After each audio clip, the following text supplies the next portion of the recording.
Okay student, आज हम बात करेंगे NCERT class 12 chapter 1 exercise 1.1 part 3 में देखेंगे question number 9 to question number 16। हम आज इसको फिनिश कर देंगे एक्सरसाइज 1.1 को।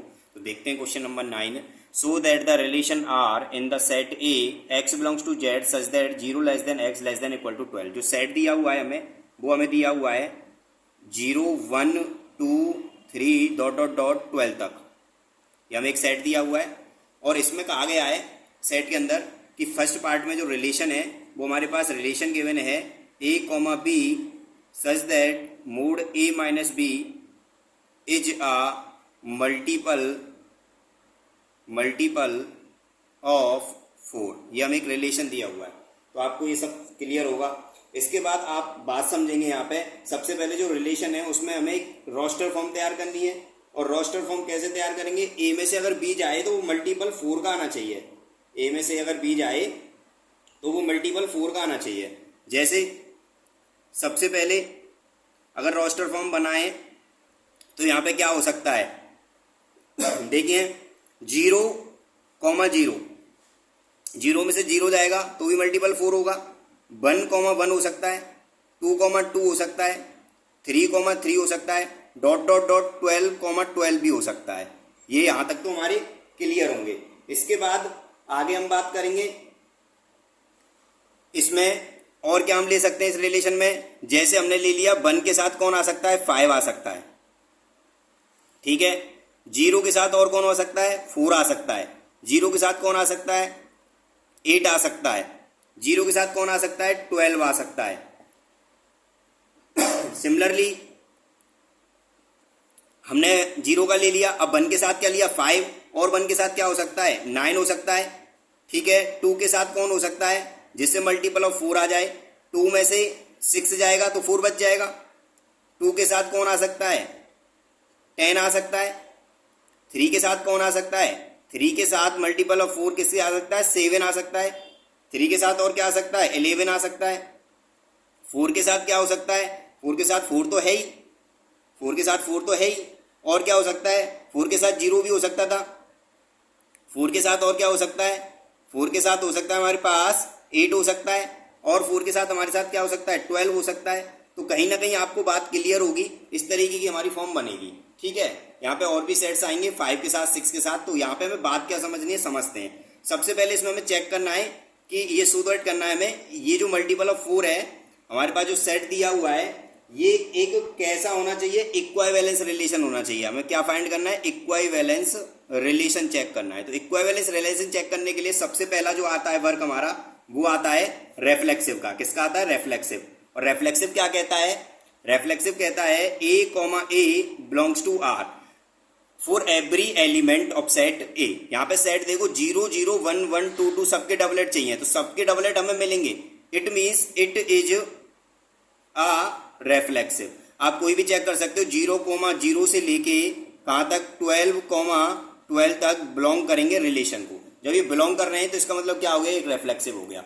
आई होप ये बात क्लियर होगी। सेकंड पार्ट है हमारे पास सिमेट्रिक। सिमेट्रिक चेक कर लेते हैं। सिमेट्रिक हमारे पास फॉर्म क्या कहती है सिमेट्रिक की, सिमेट्रिक कहता है A comma B belongs to R that implies B comma A belongs to R. यहाँ पे हमें देखना है कोई एक ऐसा एलिमेंट जो हमें इस ऑर्डर पेयर में उसका रिवर्स मिलेगा नहीं मिलेगा, कोई भी रिलेशन लेने पे। आप यहाँ पे समझेंगे, मैं मान लीजिए मैं इसको दिखाता हूं, अगर a माइनस बी मोड में a में से b घटाया जाए तो मल्टीपल ऑफ 4 मिलेगा। यहाँ कोई कांस्टेंट है k, ठीक है, मल्टीपल ऑफ 4 मिलेगा। दैट इम्प्लाइज अगर b में से a घटाऊंगा, मोड लगा हुआ है, तब भी हमारे पास क्या मिलेगा, 4k ही तो मिलेगा। भाई फॉर एग्जाम्पल 1 में से अगर मैं 9 को माइनस करूं तब मेरे पास क्या आएगा, 4 का मल्टीपल आएगा। और अगर मैं 9 में से 1 को माइनस करूं तब भी तो 4 का मल्टीपल आएगा। इसका मतलब क्या हो गया, इट इज अ सिमेट्रिक। बात क्लियर होगी। अब बात कर लेते हैं हम किसकी, ट्रांजिटिव की। ट्रांजिटिव क्या कहता है, ट्रांजिटिव कहता है A comma B belongs to R and B comma C belongs to R that implies A comma C belongs to R. यही बात हम यहां पे रखेंगे। अगर ए माइनस बी हमें 4k मिलता है एंड बी माइनस सी भी हमें क्या मिलता है, 4k मिलता है, दैट इम्प्लाइज ए माइनस सी हमें 4k मिलेगा या नहीं मिलेगा, हमें ये चेक कर लेना है।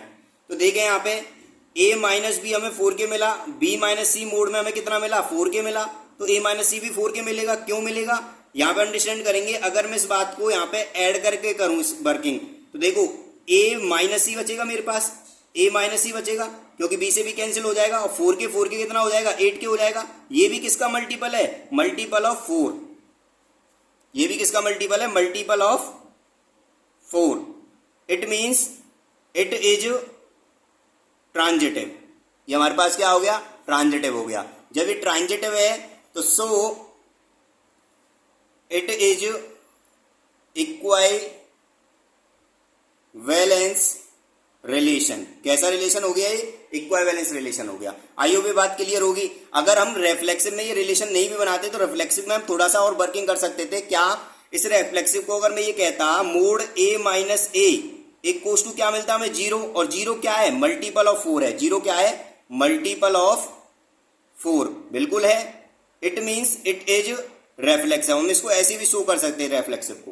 तो आई होप ये क्वेश्चन क्लियर होगा, अच्छे से समझ में आया हुआ। अब सेकंड पार्ट दिया हुआ है a B as equals to B. मैंने आपको बताया था अगर दो कंडीशन हमारे पास इक्वल हो जाएं, a और b आपस में इक्वल है, इसका मतलब वो रेफ्लेक्सिव होगा, सिमेट्रिक होगा, ट्रांजिटिव भी होगा। तो ये भी एक इक्विवेलेंस रिलेशन होने वाला है, लेकिन इसको हम खुद करेंगे। आप dy/s में डाल देता हूं, इसको आप खुद करेंगे। तो अब चलते हैं हम अपने नेक्स्ट क्वेश्चन पर, देखते हैं नेक्स्ट क्वेश्चन। तो नेक्स्ट क्वेश्चन है हमारा क्वेश्चन नंबर 10। इसमें कहा गया है give example of relation which are, first point में symmetric but neither reflexive not transitive. हमें कोई एग्जांपल लेके दिखाने हैं आपको। जैसे फर्स्ट पॉइंट का हम एग्जांपल ले रहे हैं जो सिमेट्रिक तो हो बट हमारे पास ना तो रिफ्लेक्सिव और ना ट्रांजिटिव। कोई भी एग्जांपल मान लीजिए, मैंने कोई सेट ले लिया 1 2 3, ये मैंने एक सेट ले लिया और मैंने यहाँ पे रिलेशन दिखा दिया आपको रोस्टर फॉर्म में। मान लीजिए 1, 2, 2, 1, मैंने एक रिलेशन दिखा दिया आपको 1, 2, 2, 1। अब आप इसको आराम से चेक कर सकते हैं, क्या ये हमारे पास रेफ्लेक्सिव है, नहीं है, क्योंकि रेफ्लेक्सिव कहता है सारे एलिमेंट के ऑर्डर पेयर होने चाहिए थे। इसका मतलब ये रेफ्लेक्सिव नहीं है। क्या ये सिमेट्रिक है, 1, 2 है तो इसका रेसिप्रोकल 2, 1 है, और 2, 1 का रेसिप्रोकल कौन है, 1, 2। इसका मतलब सिमेट्रिक तो है। अब बात कर लेते हैं ट्रांजिटिव की। ट्रांजिटिव कहता है a, b, c। हमें और क्या चाहिए, a, c चाहिए। तो 1, 1 तो इसमें है ही नहीं पूरे रिलेशन में। जब 1, 1 नहीं है तो क्या हो गया, नॉट ट्रांजिटिव। तो यही हमें क्या करना था, इसको एग्जाम्पल लेके समझना था कि ये सिमेट्रिक का एग्जाम्पल लेना है, लेकिन वो रेफ्लेक्सिव और ट्रांजिटिव ना हो। तो हमने एक एग्जाम्पल क्लियरली आपको दिखा दिया। आई होप ये बात क्लियर होगी। मान लीजिए सेकंड पॉइंट में बात कर रहा है वो transitive but neither reflexive nor symmetric. तो ट्रांजिटिव के भी हम बहुत सारे ले सकते हैं। मान लीजिए यही रिलेशन में ले लेता हूं, सेट ले लिया 1 2 3 और रिलेशन में थोड़ा सा चेंजेस कर दिया। मान लीजिए मैं आपको दिखा दूं कि यहां पे 1, 3, 3, 2 और मैंने यहां दिखा दिया 1, 2। एक ऐसा मैंने रिलेशन बनाया। तो सबसे पहले आप समझेंगे जो हमारे पास सेट है उसके डबलेट होने चाहिए थे सारे। तो इसमें डबलेट तो सारे के नहीं है, तीनों एलिमेंट के डबलेट नहीं है। इसका मतलब ये रेफ्लेक्सिव नहीं है। बात करें सिमेट्रिक की, 1, 3 का उल्टा है, 1, 3 का उल्टा नहीं है, 3, 1 है ही नहीं पूरे में, तो सिमेट्रिक भी नहीं है। अब ट्रांजिटिव चेक करते हैं। ए, यहाँ ए है, ये बी है, और ये बी है और ये सी है। हमें चाहिए था a, b, c गिवन होता है, और हमें क्या चाहिए, यहाँ पे चाहिए 1, 2। तो क्या ये मिलेगा, नहीं मिलेगा? नहीं तो हमें एग्जाम्पल चेंज करना पड़ेगा। अगर ये नहीं मिलेगा तो हमें एग्जाम्पल क्या करना पड़ेगा, चेंज करना पड़ेगा। लेकिन देखते हैं, सबसे पहले देखो मैं पूरा ही दिखाता हूं आपको। अगर मैं 1, 3 को चेक करूं, 1, 3 है और 3, 2 है, a, c चाहिए। a, c में कौन मिलेगा, 1, 2 है हमारे पास। इसका मतलब ये तो है। अब इसको चेक करते हैं, 3, 2 है हमारे पास, 3, 2 है। अब 2 से कोई स्टार्ट हो रहा है, नहीं हो रहा। इसका मतलब जब 2 से कोई स्टार्ट ही नहीं हो रहा तो ये भी क्या हो गया, ट्रांजिटिव हो गया। क्योंकि मैंने आपको बताया था अगर ग्रैंड फादर है आपके पास और फिर फादर है तो आपको सन ढूंढना है, लेकिन फादर नहीं है तो सन ढूंढने की कोई जरूरत नहीं है, वो ऑलवेज क्या होता है, ट्रांजिटिव होता है। मैंने ये बात इंट्रोडक्शन में बताई थी, तो वही बात यहाँ पे अभी तो फॉलो कर रही है। 3,2 है, 2 से कोई स्टार्ट नहीं हो रहा, इसका मतलब ये भी अभी तक ट्रांजिटिव है। अब 1,2 को चेक करो, 1,2 है लेकिन 2 से इनमें से कोई स्टार्ट ही नहीं हो रहा, मतलब A, B तो है, B, C है ही नहीं यहाँ पे, इसका मतलब हमें A, C ढूंढने की कोई जरूरत नहीं है। तो ये भी क्या हो गया, एक केस हो गया ट्रांजिटिव का। इट मीन्स ये क्या हो गया, एक ट्रांजिटिव हो गया। आई होप एक बात क्लियर होगी। अब चलते हैं हम थर्ड पॉइंट पर। थर्ड पॉइंट है हमारे पास रेफ्लेक्सिव सिमेट्रिक चाहिए बट ट्रांजिटिव नहीं चाहिए हमें। रेफ्लेक्सिव होना चाहिए, सिमेट्रिक होना चाहिए, लेकिन ट्रांजिटिव नहीं होना चाहिए। तो मान लीजिए हमने यही सेट ले लिया 1, 2, 3 और कोई रिलेशन बनाने की कोशिश की जो हमारे पास रेफ्लेक्सिव हो जाए। तो रेफ्लेक्सिव के लिए पहले तो सबकी डबलेट लिखनी पड़ेगी, डबलेट लिख दी हमने, ठीक है। इसके बाद हमें क्या दिखाना है, सिमेट्रिक और दिखाना है। तो सिमेट्रिक में मान लीजिए हमने यहाँ पे ले लिया 1,2, तो हमें क्या दिखाना पड़ेगा, 2,1 भी दिखाना पड़ेगा, ठीक है, दिखा दिया। मान लीजिए हमने ले लिया, इसके साथ एक और एलिमेंट ले लेते हैं, मान लीजिए हमने ले लिया 1,3, 1,3, तो हमें क्या दिखाना पड़ेगा, 3,1 भी दिखाना पड़ेगा, तभी तो ये सिमेट्रिक होगा। आइयो पे बात क्लियर चल रही होगी। अब मान लीजिए मैंने एक और ले लिया यहाँ पे 3,2 और 2,3 या 2,1 ले लिया मैंने, ठीक है, या 2,3 ले सकते हैं हम, जो भी आपका सही लगता है वो हम ले सकते हैं। बस हमें वो नॉट ट्रांजिटिव दिखा देना है कि नॉट ट्रांजिटिव आ जाए, कैसे भी कोई भी आप पॉइंट ऑफ व्यू देख सकते हैं, किसी टाइप से हम ले सकते हैं इसको, ठीक है। लेना ऐसा है कि हमें उसका सिमेट्रिक मिल जाए लेकिन ट्रांजिटिव ना मिले। अगर ये हमें नहीं मिलेगा तो हमें और एग्जाम्पल चेंज करना पड़ेगा, ये हमें इस वीडियो में समझते रहना पड़ेगा, ठीक है। तो अब मैंने एग्जाम्पल लिया है, सबसे पहले आप चेक करो इसको कि देखो 1, 2, 3 ये हमारे पास तीनों के डबलेट हैं, इसका मतलब यहां तक रेफ्लेक्सिव तो है। सिमेट्रिक चेक करते हैं, इनको तो चेक ही नहीं करना डबलेट को, इसका उल्टा ये मिल गया, इसका उल्टा ये मिल गया, 1, 3 का उल्टा 3, 1 है, 3, 2 का उल्टा 2, 3 है और 2, 3 का उल्टा 3, 2 है, इसका मतलब सिमेट्रिक अभी तक तो है, ठीक है। अब बात आ रही है ट्रांजिटिव है या नहीं है। ट्रांजिटिव डबलेट तो हम चेक ही नहीं करते, डबलेट तो हमें चेक करने की जरूरत ही नहीं पड़ती, लेकिन यहां से चेक करते हैं 1,2 2,1 है, 1,2 2,1 है, इसका मतलब देखो A, B है, B, C है, हमें क्या चाहिए, A, C चाहिए, 1,1 चाहिए, 1,1 तो पूरे में है, ये रहा, इसका मतलब A पार्ट तो है, लेकिन A, B, B, C था, 2 से स्टार्ट होने वाला एक तो ये था, और कौन है 2 से स्टार्ट होने वाला, एक ये और है, ठीक है। इसको और चेक कर लेते हैं हम, 2 से स्टार्ट होने वाला ये है हमारे पास, इसको और चेक कर लेते हैं, A, B, B, C, 1,3 चाहिए, 1,3 है हमारे पास, ये रहा 1,3 यहाँ पे, ठीक है, ये रहा 1,3, इसका मतलब ये अभी तक तो है। अब इसको चेक करना पड़ेगा, 1,3 3,1 1,1 चाहिए, बिल्कुल है, 1,3 3,2 हमें क्या चाहिए, 1,2 चाहिए, 1,2 भी है, अभी तक तो ये बात बन रही है। 3,2 2,3 3 है हमारे पास। अब यहाँ पे आती है 3,2 और 2,1 हमें चाहिए 3,1 3,1 भी है, तो अभी तक तो बन रहा है, बिल्कुल बन रहा है।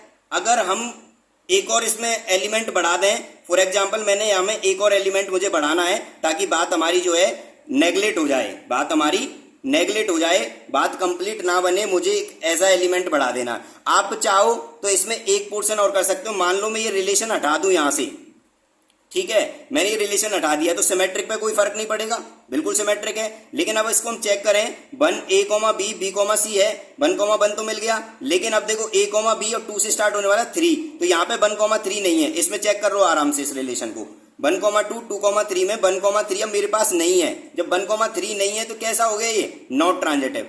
मेरे हिसाब से मैं बात समझाने की कोशिश कर रहा हूं आपको कि आपको चेक कैसे करना है ये ट्रांजिटिव है या नहीं है, आपको कैसे ये तैयार करना है एक रिलेशन। आई होप ये बात क्लियर होगी। अब चल आप देखते हैं नेक्स्ट पॉइंट। नेक्स्ट पॉइंट है फोर्थ, इसमें बोला गया रेफ्लेक्सिव एंड ट्रांजिटिव दिखाना है बट सिमेट्रिक नहीं दिखाना। हमें रेफ्लेक्सिव भी दिखाना है, ट्रांजिटिव भी दिखाना है, ट्रांजिटिव भी दिखाना है बट सिमेट्रिक नहीं दिखाना। तो इस पॉइंट को मैं डाल देता हूं DYS में, और symmetric and transitive but not reflexive इसको भी हम डाल देते हैं DYS में। ये आपको खुद करने हैं दोनों पॉइंट, ये आपको बात क्लियर होगी। इस एग्जाम्पल में देखो हम हमारी तरफ से काटना भी हो सकता है, जोड़ना भी हो सकता है, हमें क्या करना था, ट्रांजिटिव शो नहीं करना था, बस आपको ऐसी प्रक्रिया अप्लाई करनी है जो इसको फॉलो ना करे। तो ये बात क्लियर होगी। चलते हैं नेक्स्ट क्वेश्चन पर। नेक्स्ट क्वेश्चन है हमारा, नेक्स्ट क्वेश्चन दिया हुआ है क्वेश्चन नंबर 11, जिसमें बोला गया है so that the relation R in the set A of point in a plane given by relation P, Q, distance of the point P from the origin is the same as the distance of Q from the origin is an equivalence relation। हमें कैसा show करना है? एक equivalence relation show करना है। उसके बाद second case में बोला जा रहा है further so that the set of all point related to P not equal to 0,0 is the circle passing through P with origin as the centre. तो देखते हैं इस क्वेश्चन को। अच्छा क्वेश्चन है और ज्यादा हमारे लिए प्रॉब्लम क्रिएट नहीं करने वाला, सिंपल क्वेश्चन है, बात को अंडरस्टैंड करना है। सबसे पहले जो हमारे पास रिलेशन है वो रिलेशन है P, Q such that OP is equal to OQ। ये हमारे पास एक रिलेशन दे रखा है उसने। अब आपको पता है जैसे अभी एक आया था A इजिकल टू B, वही फॉर्म है ये। तो सीधी सी बात है, जब A इक्वल टू B आता है तो हमेशा वो क्या होता है? एक इक्विवेलेंस रिलेशन होता है। लेकिन चेक करते हैं और इसको शो भी करते हैं। तो फर्स्ट पार्ट में आता है रेफ्लेक्सिव। रेफ्लेक्सिव क्या कहता है? A, belongs to R। तो आप यहाँ पे देख सकते हो जो OP और OQ इक्वल दे रखे हैं, तो इसका मतलब जो हमारे पास OP है वो OP के इक्वल होगा, नहीं होगा? बिल्कुल होगा भाई। OP के इक्वल होगा कि नहीं होगा? इट मीन्स ये बिलोंग कर रहा है रिलेशन को। जब ये रिलेशन को बिलोंग कर रहा है तो क्या हो गया? इट इज रेफ्लेक्सिव हो गया। आई होप बात क्लियर होगी, ठीक है। अब देखते हैं सेकंड पार्ट में सिमेट्रिक। सिमेट्रिक क्या कहता है? सिमेट्रिक कहता है A, B belongs to R that implies B, A belongs to R। इसमें आप देखेंगे अगर मैं आपसे कहूं OP, OQ belongs to R, बिल्कुल जो हमारे पास OP है वो OQ के इक्वल है। that implies OQ, OP वो भी तो बिलोंग करेगा। क्यों? OQ इक्वल टू OP लिखूं या OP इक्वल OQ लिखूं, कोई प्रॉब्लम नहीं है। इसका मतलब क्या हो गया? It is symmetric. बात एकदम क्लियर होगी। अब चलते हैं हम ट्रांजिटिव और चेक कर लेते हैं। ट्रांजिटिव में क्या बोला गया कि A, B belongs to R and B, C belongs to R that implies A, C belongs to R। यहां पे देखेंगे सबसे पहले OP, OQ belongs to R। It means OP जो है वो इजिकल टू दे दिया OQ के, एंड मैं यहां से कह दूं OQ इजिकल टू OR, कोई OR ले लिया मैंने, ठीक है। थर्ड पॉइंट पर ये भी बिलोंग कर रहा है रिलेशन को। It means OQ is equal to क्या हो गया? यहां से OR हो गया। दैट इम्प्लाइज, बहुत सिंपल पार्ट है। यहां पे हमें क्या दिखाना है? A, C। A कौन है? OP और C कौन है? OR। इसका मतलब OQ, OR belongs to R होना चाहिए और OQ इजिकल टू क्या आना चाहिए? OR आना चाहिए। तो देखते हैं। आप यहाँ पे देखो ये फर्स्ट स्टेटमेंट है, ये सेकंड स्टेटमेंट है। अब यहाँ पे देखो OP OQ के इक्वल है, OQ OR के इक्वल है। इसका मतलब OP किसके इक्वल होगा? OR के होगा। या OP किसके इक्वल होगा? OR के होगा। तो ये बात क्लियर होगी आपको। OP किसके इक्वल दिखाना है? हमें OR के इक्वल दिखाना है। इट मीन्स ये बिलोंग करेगा रिलेशन को। जब रिलेशन को बिलोंग करेगा तो क्या हो गया? It is transitive. I hope बात क्लियर होगी और आपको समझ में आया होगा, ठीक है, एकदम क्लियर चल रहा होगा। तो इसका मतलब जब ये रेफ्लेक्सिव है, सिमेट्रिक है, ट्रांजिटिव है, तो so it is an equivalence relation. ये एक इक्वाइवेलेंस रिलेशन है। अब चलते हैं अपने नेक्स्ट पॉइंट पर। और इसमें एक बात और बोली गई थी, जो लास्ट थिंग थी, क्या बोली गई थी कि जो हमारे पास so that the set of all point related to P not equal to 0, 0 is the centre passing through P with the origin as the centre. तो यहाँ पे मैं आपको बता दूं OP जो हमारे पास रही है, मैं लिख सकता हूं कि since OP is equal to K मतलब कोई कांस्टेंट है, ठीक है। P lies on a circle with centre at the origin, I hope बात क्लियर होगी, आपको समझ में आ गया होगा ये क्वेश्चन अच्छे से। अब चलते हैं हम नेक्स्ट क्वेश्चन पर। क्वेश्चन नंबर 12 की बात कर लेते हैं। क्वेश्चन नंबर 12 में बोला गया है, यहाँ पे क्वेश्चन नंबर 12 में बोला गया है कि so that relation R defined in the set of all triangles as R equals to T1, T2। T1 किसके सिमिलर दे दिया? T2 के सिमिलर दे दिया। तो हमें इक्विवेलेंस दिखाना है, तो देखते हैं। उसके बाद consider 3 right angle triangles. T1 की साइड दे दी है, T2 की साइड दे दी हमें और T3 की साइड दे दी है। Which triangles among T1 T2 T3 are related, इनमें से तीनों जो ट्राइंगल है हमारे पास, इनमें से कौन रिलेटेड है एक दूसरे से, ये और हमें चेक करना है। तो सबसे पहले हम इक्विवेलेंस चेक कर लेते हैं। इक्विवेलेंस के लिए हमें क्या चेक करना है, सबसे पहले रेफ्लेक्सिव चेक करना है। और रेफ्लेक्सिव क्या कहता है, A, belongs to R। It means T1 जो है हमारे पास T1 belongs to R, it means T1 similar है T1 के, बिल्कुल कोई प्रॉब्लम ही नहीं है। इसका मतलब ये कैसा हो गया, एक रेफ्लेक्सिव हो गया। बात चेक कर लेते हैं किसकी, सिमेट्रिक की। सिमेट्रिक चेक करते हैं, T1, T2 belongs to R, that implies T2, T1 belongs to R, बिल्कुल है। जब T1 सिमिलर है T2 के, दैट इम्प्लाइज T2 सिमिलर होगा T1 के, तो क्या हो गया, it is symmetric. I hope बात क्लियर होगी। थर्ड पार्ट में हम चेक कर लेते हैं ट्रांजिटिव।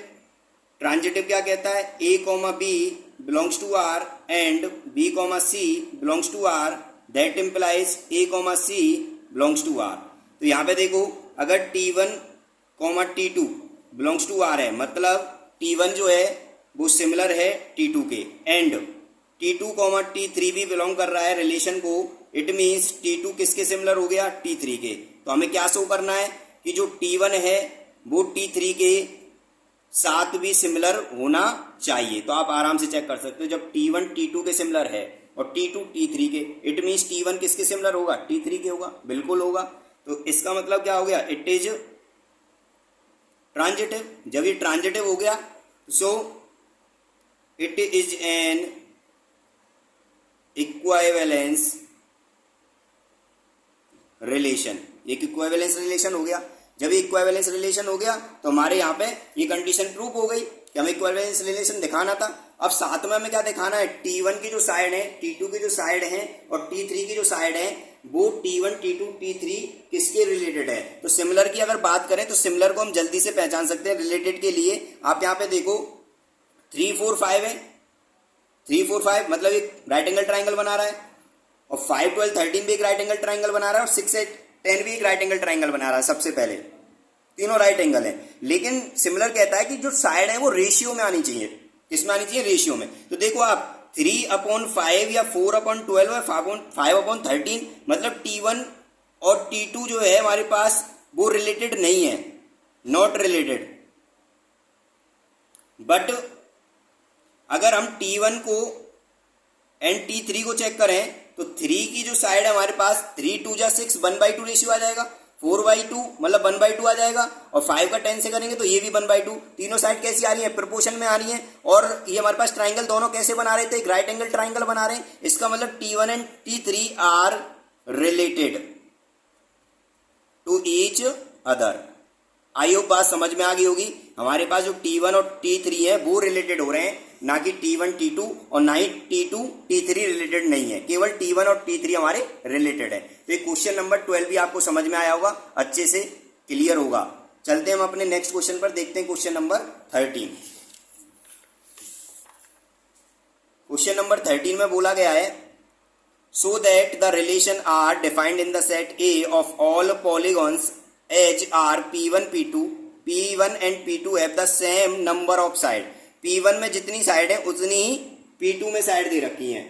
तो आपको यह क्लियरली समझ जाना चाहिए। मान लीजिए P1 में नंबर ऑफ साइड n रही हैं, ठीक है, नंबर ऑफ साइड n रही हैं, ठीक है, क्योंकि वो पॉलीगन है। अब यहाँ पे हम इसको क्लियरली शो कर सकते हैं क्या, कि P1 में नंबर ऑफ साइड n है तो P2 में भी नंबर ऑफ साइड क्या होंगी, n होंगी, क्योंकि उसने बोला है दोनों में सेम साइड है। इट मीन्स यहां से आप समझ सकते हो P1 इक्वल टू कौन रहा है, P2 रहा है। जब दो कंडीशन इक्वल आ जाती है हमारे पास, दो पॉइंट ऑफ व्यू इक्वल आ जाते हैं, P1 और P2 आपस में इक्वल रहे होंगे नंबर ऑफ साइड में, तो इसका मतलब क्या हो गया, जब दो इक्वल आते हैं तो हमेशा इक्विवेलेंस रिलेशन बनता है। मेरे हिसाब से बात क्लियर होगी आपको, हमेशा इक्विवेलेंस रिलेशन बनता है, ठीक है, इक्विवेलेंस रिलेशन हमेशा बनेगा, चाहे तो आप शो कर सकते हैं, कोई प्रॉब्लम नहीं है, ठीक है। अब बात आती है, इसमें एक और पॉइंट बोला गया है, क्या बोला गया है कि what is the set of all element in A related to the right angle triangle T with 3, 4, 5।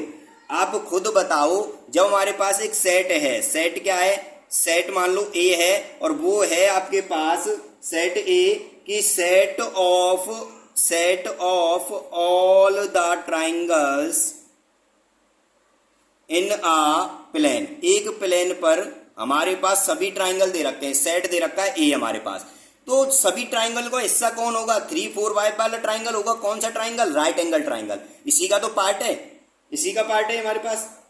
तो आई होप ये बात क्लियर होगी। जो हमारे पास 3 4 5 है, एक राइट एंगल ट्राइंगल बनना है। राइट एंगल ट्राइंगल किसका पार्ट है? ऑल ट्राइंगल्स का पार्ट है। जब ऑल ट्राइंगल्स का पार्ट है तो इसको ये फॉलो कर रहा है। और आपको इक्विवेलेंस जो रिलेशन है वो आपको खुद चेक करना है इसमें। इसको मैं डाल देता हूं dy/s में। आई होप मैं समझता हूं आप इसको कर भी लेंगे आसानी से। सेम पॉइंट चल रहा है। तो अब बात कर रहे हैं हम क्वेश्चन नंबर 14 की। देखते हैं क्वेश्चन 14। क्वेश्चन नंबर 14 में बोला गया let L be the set of all the lines in XY plane and relation be the relation in L defined R equals to L1। वही बात यहां पे बोली जा रही है दोबारा से। जो रिलेशन दे दिया वो हमें क्या दे दिया? L1, L2 such that L1 is parallel to L2। I hope ये बात क्लियर होगी। ठीक है, हमें इक्विवेलेंस रिलेशन दिखाना है। वही बात है दोबारा से लौट के आई है। और इसमें लास्ट में बोला गया कि find the set of all lines related to lines y equal to 2x+4। इसकी जरूर बात करनी है बस हमें। ठीक है, तो देखते हैं, चलो इसको चेक करते हैं हम। सबसे पहले अगर रेफ्लेक्सिव की मैं बात करूं तो इसका मतलब a, A belongs to R होना चाहिए। अब आपको यहाँ पे चेक करना है L1, L1 belongs to R होगा नहीं होगा? L1 पैरेलल हो सकती है L1 के, बिल्कुल हो सकती है। मान लीजिए ये हमारे पास कोई लाइन है L1, ठीक है, ये खुद के भी तो पैरेलल है, ये खुद के ही तो पैरेलल है L1। इसका मतलब क्या हो गया? It is reflexive, it is reflexive. बात करें सिमेट्रिक की, सिमेट्रिक क्या कहता है कि A, B belongs to R that implies B, A belongs to R। मान लीजिए L1 पैरेलल L2 दे दिया उसने, खुद दे रखा है L1 पैरेलल है L2 के। तो आपको बताया अगर मैं L2, L1 लिखूंगा तो ये भी तो पैरेलल होगा, L2 पैरेलल टू L1। अब मान लो L1 है, ये यहाँ L2 है। अब L1 L2 के पैरेलल है तो L2 किसके? L1 के पैरेलल है। It means it is symmetric, ये सिमेट्रिक भी है। बात कर लेते हैं ट्रांजिटिव की। ट्रांजिटिव चेक करते हैं। A, B belongs to R and B, C belongs to R that implies A, C belongs to R। तो यहाँ पे देखेंगे L1, L2 belongs to R। It means L1 is parallel to L2 and L2, L3 belongs to R। It means L2 parallel दे दिया L3 के। हमें क्या दिखाना है? हमें दिखाना है L1, L3 belongs to R करेगी और L1 पैरेलल टू L3 होगी या नहीं होगी। आप कुछ समझेंगे यहाँ पे L1 पैरेलल L2 है और L2 के अगर कोई पैरेलल है, मान लो यहाँ L3 L2 पैरेलल L3 है, तो आपको क्लियरली नजर आया होगा L1 के पैरेलल कौन होने वाली है? L3 पैरेलल होने वाली है। इसका मतलब पैरेलल है तो हम इसको क्या कह देंगे? इट इज ट्रांजिटिव, बिल्कुल बिलोंग कर रहा है। आई होप बात क्लियर होगी। अब लास्ट थिंग आती है हमारे पास, हमें क्या सूत्र करना था? Find the set of all the lines related. यहाँ पे जब ऑल सेट हमें बनाना है, एक इक्वेशन दे दी 2x+4, तो आपको पता है पैरेलल लाइंस का 11th क्लास में हमने पढ़ा था, स्ट्रेट लाइन, उसमें बताया था पैरेलल लाइंस कब होती हैं? जब उसकी जो स्लोप है m1 इक्वल टू के आ जाए, m2 आ जाए। तो फॉर्मूला होता था y equal to mx plus c होता था। तो यहाँ पे स्लोप इक्वल रहना चाहिए। तो mx कौन है हमारे पास? यहाँ पे 2 है m, तो y इक्वल टू क्या रहेगा? 2x। और c कुछ भी हो सकता है, यहाँ c यहाँ पर कुछ भी हो सकता है। इट मीन c क्या है? आर्बिट्ररी कांस्टेंट है। हमारे पास जो c है वो क्या है? आर्बिट्ररी कांस्टेंट है हमारे पास।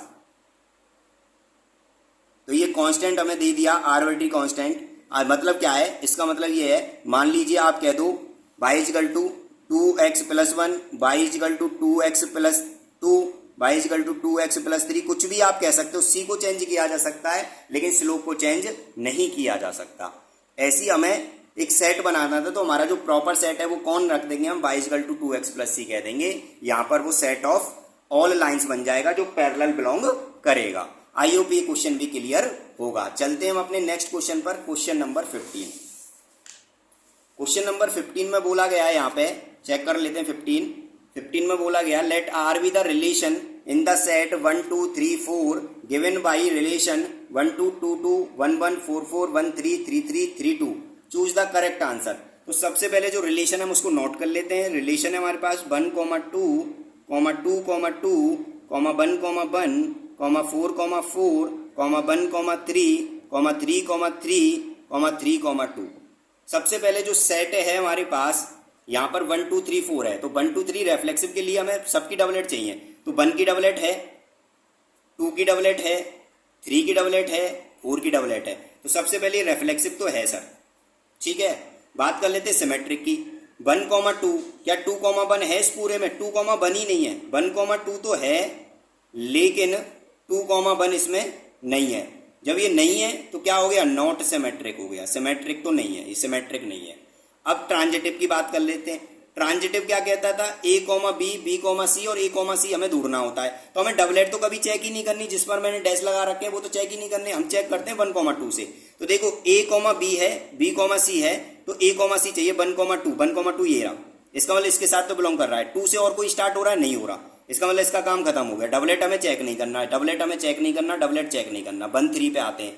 1 3 A, B है, B, C है, तो हमें 1 3 चाहिए। बिल्कुल है 1 3।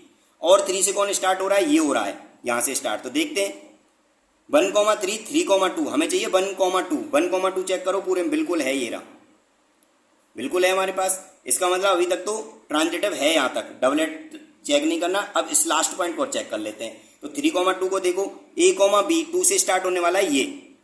तो A, B, B, C हमें चाहिए 3 2 पूरे में चेक करो, ये रहा 3 2। तो इसके साथ ही बनना है और 2 से कोई स्टार्ट नहीं हो रहा। इसका मतलब ये क्या हो गया? ये ट्रांजिटिव हो गया। ये केस कैसा हो गया? ट्रांजिटिव हो गया। तो हमारा ये रेफ्लेक्सिव भी है, ट्रांजिटिव है, लेकिन सिमेट्रिक नहीं है। तो कौन सा ऑप्शन करेक्ट हो गया? Option B, R is reflexive transitive but not symmetric. It means option B is correct. I hope बात क्लियर होगी और समझ में भी आया होगा। अब चलते हैं हम अपने इस एक्सरसाइज के लास्ट क्वेश्चन पर। देखते हैं लास्ट क्वेश्चन में क्या बोला गया है। Question number 16, let R be the relation in the set natural number given by A, B A equal to दे दिया B -2 और B का जो वैल्यू है वो कितना है? B का जो वैल्यू है वो ग्रेटर देन 6 है। हमारे पास B का जो वैल्यू है वो ग्रेटर देन 6 है, ठीक है। Choose the correct answer. हमें आंसर इसमें बताने कौन से करेक्ट होंगे। इस क्वेश्चन को 2 तरीके से कर सकते हैं। A इक्वल टू B -2 इस रिलेशन को भी चेक कर सकते हो रख करके, ठीक है। हर एक पॉइंट को हम चेक कर सकते हैं कि कौन सा इसमें बिलोंग करेगा, कौन सा नहीं करेगा। सेटिस्फाई करके देख सकते हैं। तो सेटिस्फाई करते हैं हम इसको कि ये कौन सा है। मान लो पहला ही ऑप्शन है 2 4 बिलोंग्स टू आर। इसमें है कि नहीं है? देखो अगर हमारे पास A का वैल्यू 2 है और B का वैल्यू 4 है तो 2 इक्वल टू 4 -2। 2 इक्वल टू क्या आ गया? 2 आ गया हमारे पास। 2 इक्वल टू क्या आ गया? 2 आ गया। क्या ये इसको फॉलो करेगा? 2 इक्वल टू 2 इसको फॉलो करेगा? बिल्कुल नहीं करेगा। क्यों नहीं करेगा? जो B का वैल्यू है उसने बोला ग्रेटर देन 6 होना चाहिए और B का वैल्यू हमारे पास क्या है? यहाँ पर 4 है। तो ये तो पहला ऑप्शन तो बिल्कुल ही नहीं है सर, ठीक है। दूसरे ऑप्शन पे पहुंचते हैं हम। केवल इसको नहीं शो करना जल्दबाजी में, हमें ये भी ध्यान रखना B का वैल्यू 6 से बड़ा है, 6 से बड़ा है। तो 3,8 बड़ा है तो इसको चेक कर लेते हैं। 3,8 की बात कर लेते हैं। A की वैल्यू 3 इस रिलेशन में रखते हैं। 3 equal to 8 -2, 3 equal to 6 not equal. इसका मतलब ये बिलोंग नहीं कर रहा। सी ऑप्शन क्या है? सी ऑप्शन है 6,8। तो रखते हैं इस रिलेशन में। A इक्वल टू B -2 में रखते हैं। 6 इक्वल टू 8 -2, 6 इक्वल टू 6 ये बिलोंग कर रहा है। इट मीन्स अभी तक तो ये है, ठीक है ना। और डी ऑप्शन और देख लेते हैं। डी ऑप्शन क्या है? डी ऑप्शन दिया हुआ है 8,7 और रिलेशन क्या था? A equal to B -2। तो रख के देखते हैं। 8 इक्वल टू 7 -2, 8 इक्वल टू 5 नहीं, बिल्कुल नहीं है, नॉट बिलोंग्स टू। ये भी नॉट बिलोंग्स टू है, ये भी नॉट बिलोंग्स टू है और ये भी not belongs to. Belongs to वाला केस कौन सा है? सी। इसका मतलब कौन सा ऑप्शन करेक्ट हो गया? Option C is correct. I hope ये वीडियो आपके लिए हेल्पफुली होगी और आपको हर एक क्वेश्चन समझ में आया होगा। Thank you.